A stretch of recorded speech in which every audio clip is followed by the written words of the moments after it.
Well, hello friends, David Valentin here again. Welcome back to the channel. This video is going to be dedicated to the Orlando City Stadium, also known as Exploria Stadium. No club is complete without a home to call its own. And Orlando City, throughout its history, have called different places home. But it's Exploria where finally the team can settle down, drop anchor, and grow its history, grow its fan base, and showcase football not only to the local community but to the world.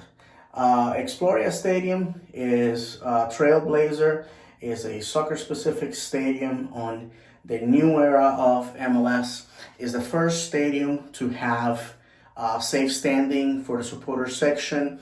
All the clubs that have followed Orlando City in USL and MLS have imitated this, or have replicated, I should say.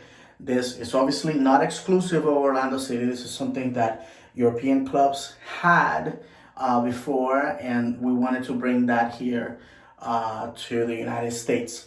Also, is, in my opinion, one of the best stadiums in the United States for the game of football, the game of soccer. The pitch is just beautiful.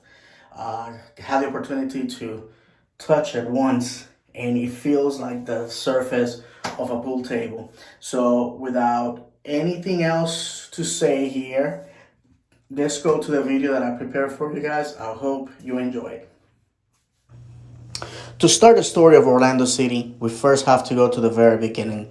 We have to go to Fifth Third Bank Field at the Citrus Bowl. This is where Orlando City played its games between 2011 and 2013. This is where Orlando City lifted two of the USL championships, 2011 and 2013, while in what was then the third division league of the United States. The old Citrus Bowl, because obviously before 2016, as you're going to see, had some renovations, was a dilapidated facility that was only used for American football bowl games at the beginning of the year. Orlando City was primarily the main user of the facility as a team or a sporting franchise. Here you can see what it looked like before the renovations.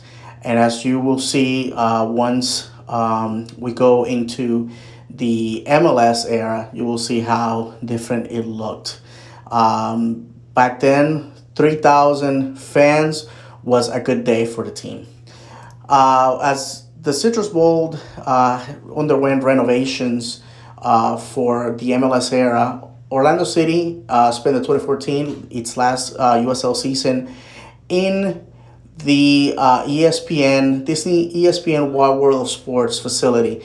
A lot of MLS fans will identify this facility with the MLS is Back tournament of 2020 during COVID. Orlando City, unfortunately, was eliminated in the semifinals, and unfortunately was unable to say goodbye to USL with a championship. It was a small facility. Top entrance was about 5,000 people. And to be quite honest, a lot of fans supported the club, even though now it was a little further away from its home roots in downtown Orlando. It was a great facility. The spirit was high then because obviously we were going to go to MLS, and here it is. This is the Citrus Bowl as it was reconfigured in 2015. As you can see, the only things that survived from the old Citrus Bowl was the exterior and the top tier. Everything else was gutted out and rebuilt. The Citrus Bowl now went from 71,000 to 62,000 seats, but now it was more concise, more even, and had modern amenities and restrooms. The old restrooms smelled like old, dilapidated bus stop or gas station restrooms. You know what I'm talking about.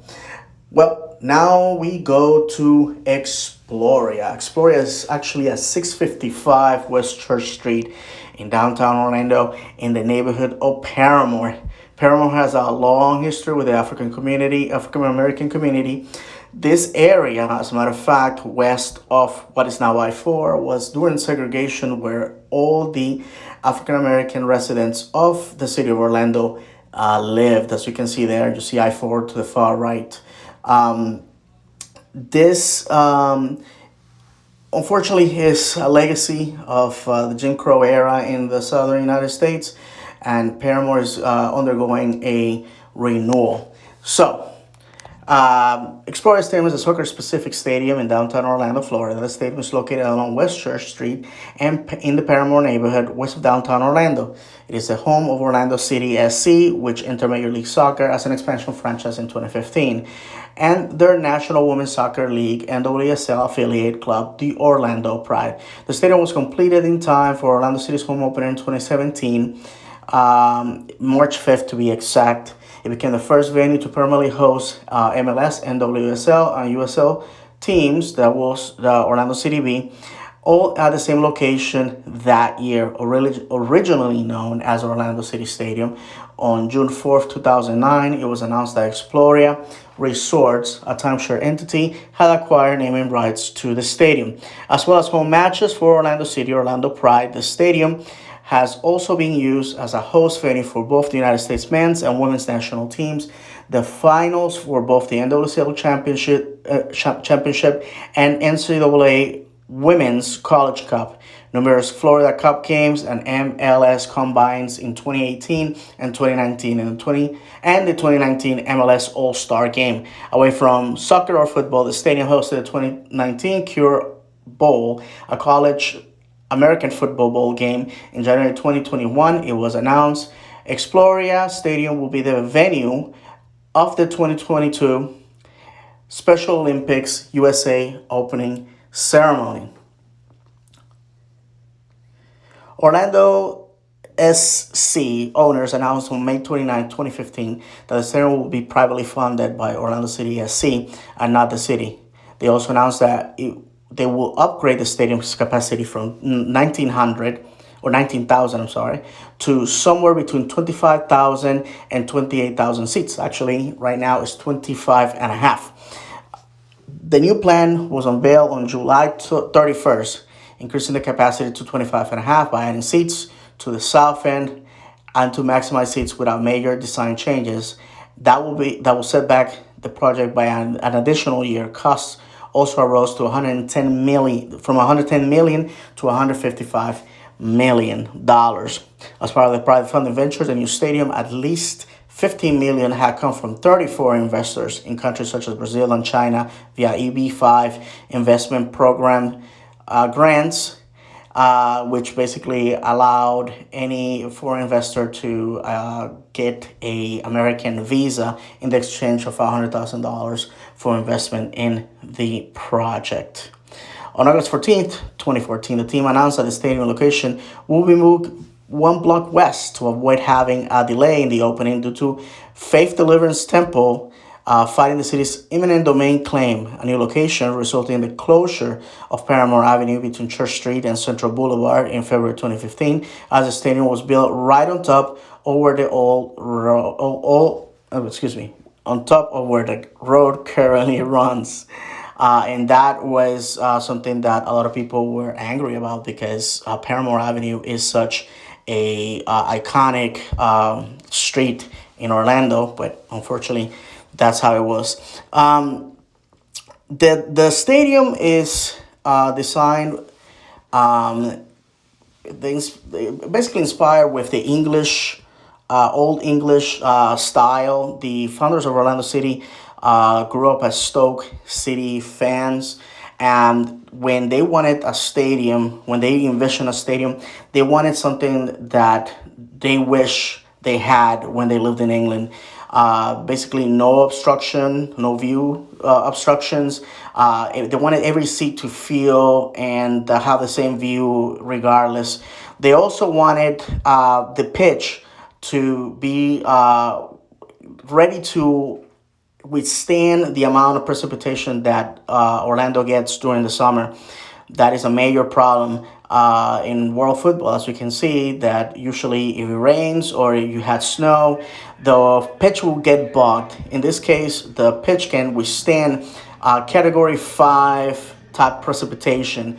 And then there's cisterns underneath that will collect the water and will use that water to irrigate the pitch. Also, the pitch is about 10 feet below street level. So that means that all the seats get a perfect view above the players. And also, if you are in the lower bowl in the front row, you will notice that you are so close to the action. Anything you say, anything you point out to, the players will hear it.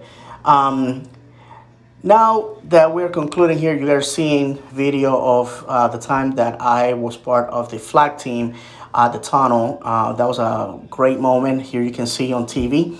It was myself, my wife, and my kids, and it was a fantastic moment. We actually got to go inside the stadium an hour before the game, which was against Columbus, and they we actually got to tour the tunnel. That was a fantastic experience. Also, to be that close to the players. Well, the stadium is a home, and in that home, you will have memories, good and bad. But like any house, you start collecting memorabilia, you start collecting memories, you start collecting moments where you are really happy and or really sad. And that's what a stadium is for any club, for any team of any sport. It's a place where people congregate, where there's the moments of, oh my God, they remember that, or like, oh my God, that broke my heart, or I couldn't believe it that I was there. Over the years, myself and my family have gone to Orlando City games and have seen my kids grow older and older, taller and taller as years go by. And it has been a fantastic experience. I have met great people, made great friends here in the United States and abroad. And that, at the end of the day, is what I think brings a lot of happiness to me. And that's the reason why I wanted to make this video, to showcase that in order to have football culture, you have to have a stadium to go to. You have to have a home to call your own. You cannot be, roaming the land without having a place where you can say, this is our home, this is our stadium, this is our pitch, our grounds. And to me, that is the happiest thing about going to the stadium.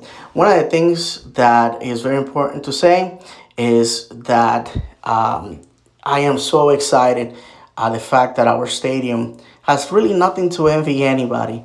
It's a fantastic place for the fans to come and enjoy the game with friends from down the street and from abroad.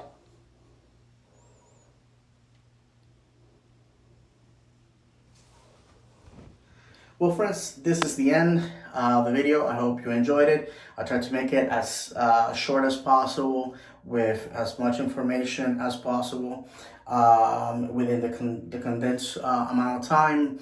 Again, I hope that one day you get to experience this fantastic facility. I'm very proud of the stadium and what the future holds for Orlando City. I hope that one day we get to see our team lift silverware within its walls, and that is there for many, many years to come. Now, one thing that you will see is that there's still land next to the stadium that the club owns. A lot has been said about what's going to happen with this land. I've been a big proposer of the fact that that should be for a future facility, a hall of fame for our club, a place where a museum where people can go and visit and see our history. I don't think that we have that Exploria right now, and it will be a tourist destination, and certainly will be a nice place to go on game day. I think that will be a fantastic idea, and one day, hopefully, we will store our trophies, and it will hold the statues of our heroes to come. Football is organic; it's always expanding, always morphing. Clubs are always evolving, and the stars of yesteryear that have already placed their brick on the wall, and there's future stars, future names yet to be revealed to us that will come to our club and obviously will enhance our experiences. There's more football to be played at Exploria, more great moments, more terrible moments, more disappointment, and more joy, because that's what football is. I want to encourage you to subscribe, like this video. Also, you can follow me on Twitter at Florida_man76 and on Instagram 407 rootboy.